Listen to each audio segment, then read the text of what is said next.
नाव आहे आणि ह्या सगळ्या रक्तदान शिबिराबद्दल ते ब्रेकिंग न्यूज करणार आहे. प्रसिद्धी झालीच पाहिजे ना आपली. अण्णासाहेब हो. तब्बल 500 बाटल्यांचं टार्गेट आहे रामभाऊचं. हा आणि लोक उत्स्फूर्त येणार आहे. लोक म्हणतात रामभाऊ आम्हाला घ्या, आम्हाला बोलवा. तशी तयारीच केली, गाड्या पोखरायला लावल्या होत्या.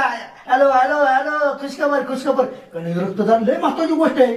आणि महत्वाचं काय माहिती काय करून काय नाही असं झाले मला. बघा ही सगळं स्टोरेज रूम आहे, रक्त स्टोरेज रूम आहे. ह्याच्यामध्ये नाही पुरलं की शेजारच्या रूम मध्ये शिफ्ट करणार.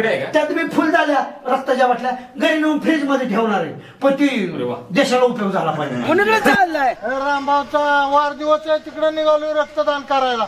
रक्तदान करायचं मी हो, कशाला तात्या काय पण नादी लागत बसलाय त्या रामभाऊच्या मग राव. काय करायचं? तुम्हाला माग रक्त भरलंय आणि या मोटरने कशाला चालवली मी मोटर?